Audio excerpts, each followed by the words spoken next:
Bonjour, aujourd'hui j'aimerais vous présenter un vaisseau de Gundam Seed qui, s'il n'y avait pas la suite Gundam Seed Destiny, ferait certainement partie de mes séries préférées de Gundam. Mais qu'importe, là on va parler d'un vaisseau qu'on voit surtout dans Gundam Seed et ensuite dans Destiny. Quoique, je sais plus si c'est le cas. Bon, qu'importe. Reste que là, il s'agit encore d'une maquette Bandai assez spéciale, qui était, j'imagine, en quantité limitée et qui est d'une qualité exceptionnelle. C'est, comment dirais-je, le haut du panier des maquettes Bandai. Pas seulement autour de Gundam, il y en a eu quantité autour de Yamato, il y en a eu autour de Patlabor, et donc c'est les ex-modèles, ici, qui coûte donc du coup un peu plus cher que les maquettes classiques de Bandai. Vous en aviez eu aussi autour de Cowboy Bebop par exemple. Et là par exemple ce vaisseau de Gundam Seed était vendu 3500 yens, ce qui nous fait à peu près dans les 30 €, ce qui est quand même pas donné. Surtout pour un truc aussi petit, puisqu'il s'agit d'un vaisseau au 1700. Et il s'agit de l'Eternal, qui est donc délicatement appelé le Y101. FFMH Y101, pas facile à prononcer donc, et qui a la particularité d'être non seulement le vaisseau de la Cus Klein, mais qui en plus est livré avec, à l'échelle, au 1700, avec les mobile suits qui vont bien, et les météores, donc les armes énormes qui peuvent être utilisées à la fois par le Freedom et aussi le Justice Gundam. Et pour compléter le tout, nous avons alors je sais plus si c'est le Forbidden ou quoi, enfin bref, il y a 3 mobile suits à la même échelle, et ça permet éventuellement de se dire tiens, je vais faire un petit diorama sympathique avec le combat de fin absolument dantesque qu'il y a à la fin de Gundam Seed. Et donc comme vous voyez, donc les météores sont donc les armes ajoutées au mobile suit. Ils sont tous les deux devant le vaisseau, peuvent être utilisés donc du coup de manière totalement individuelle, et rappellent en cela quelque part un engin qui apparaît dans Gundam 0083, puisqu'il s'agit là aussi d'un véhicule surarmé qui est à placer avec le GP03, qui est donc le Dendrobium, voilà, que je vous montrerai un de ces 4. Je sais plus à quelle échelle il est, mais je l'ai à petite échelle. Il faudra que je vous le présente un de ces 4. Je crois que c'est du 1-400. Donc, le Eternal, mis à part qu'il est rose bonbon, vous avez donc encore une fois les météores qui peuvent se détacher du vaisseau. Vous avez la cabine et pas mal de détails, de hublots, de machins, de trucs, de bidules, des détails de fou de partout, et même la piste de décollage des mobile suits. Voilà ce que ça donne en entier une fois terminé. Et donc là encore une fois tous les détails indiqués du vaisseau, donc de cette maquette ex-modèle. Sincèrement, mis à part la couleur, je trouve quand même que le design est assez sympa, me rappelle un petit peu plus qu'on pourrait trouver dans un jeu comme Final Fantasy, mais ça va, ça passe. Moi ça me dérange pas plus que ça, je pense que je le ferais plutôt rouge que saumon, hein, on va dire ça comme ça, mais excellente maquette, on va voir immédiatement ce que ça donne à l'intérieur. Alors comme toujours avec l'ex-modèle, la notice de montage est en monochrome. C'est pas du noir et blanc, hein, c'est du monochrome, c'est-à-dire que c'est du bleu. Il n'y a que du bleu à la place du noir. Ça rend un peu mieux que si c'était que du noir. Les pièces en présence. On commence visiblement par le centre de la carlingue.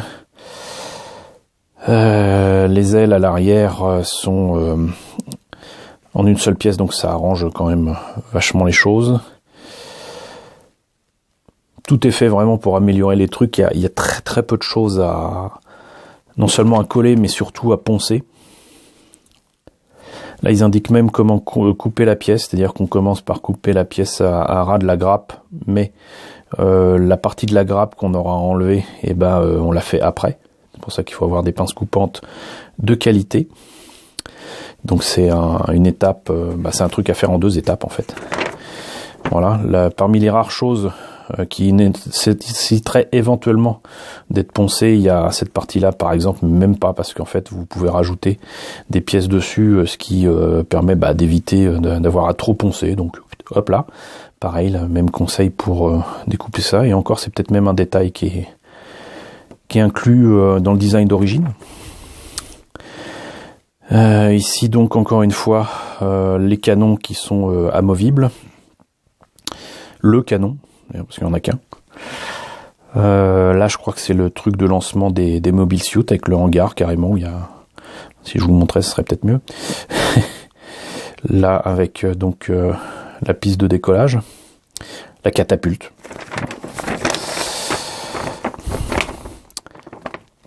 Les ailes qui doivent pas servir bien souvent dans l'espace, mais qui sont là.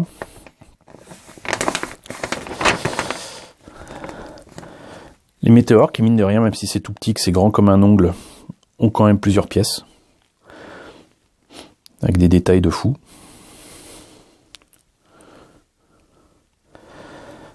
Enfin, on rajoute tous les éléments. Il y a le petit socle qui va bien. Et les mobile suits qui ont pour certains entre 2 et 3 pièces. Qui sont certainement les plus compliqués à peindre pour les rendre correctement. Donc, malgré la petitesse de la pièce, c'est du 1700, vous avez quand même le poste de commande, la passerelle avec une pièce transparente. Ici, vous avez les éléments pour faire le météore. Alors là, je vous laisse apprécier la qualité des détails de ces pièces. C'est grand comme mon pouce, l'ongle du pouce, quoi. C'est même plus petit. Voilà. Alors si le focus pouvait fonctionner, voilà. Je vous laisse admirer la qualité des pièces en question. Et même les mobile suits du coup, qui sont donc encore une fois tout petits, c'est du 1700. Voilà. Voilà, on les reconnaît quand même. Alors évidemment, ça vous oblige à les peindre. Mais là, vous avez intérêt à avoir un tout petit pinceau. Mais c'est faisable. Le reste des pièces est à l'avenant. Donc là, vous voyez encore une fois, même sur cette pièce-là. Alors vous noterez que si les mobile suits sont à peindre, le vaisseau étant essentiellement rose saumon, si vous le faites en no paint, c'est faisable quand même, puisque les pièces qui doivent être roses le sont. Donc voilà, ça c'est a priori exactement la même pièce. Ici donc, là encore, des détails de fou.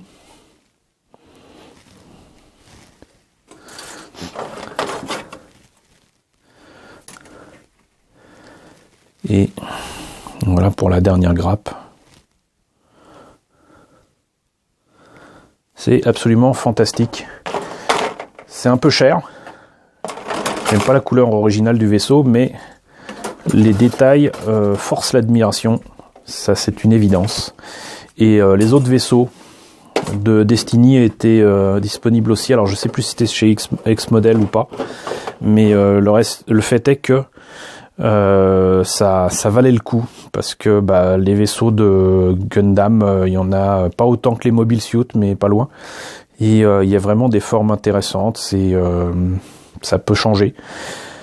Ça donne une certaine identité à une série, et puis certains vaisseaux sont des vaisseaux héros, quoi. C'est là où sont les héros, c'est là où sont les mobile suits. Voilà, c'est la white base par exemple, même si le design a évolué avec le temps et que franchement ça ressemblait à rien au début, ça reste quand même un vaisseau iconique, autant que peut l'être le X-Wing dans Star Wars, quoi. Voilà, donc c'était la présentation de l'Eternal au 1700, une maquette de Bandai dans la collection EX modèle. Je ne sais pas si le kit est encore disponible, mais en tout cas vous savez maintenant quelle en est sa qualité. J'espère que la présentation vous a intéressé. N'hésitez pas à me dire ce qu'il en est dans la section commentaires. N'hésitez pas à liker, n'hésitez pas à partager. Merci à vous tous de m'avoir rejoint dernièrement et de vous être abonnés si ce n'est pas déjà le cas. Je vous invite à le faire et je vous retrouve très bientôt pour la présentation de nouvelles maquettes Gundam.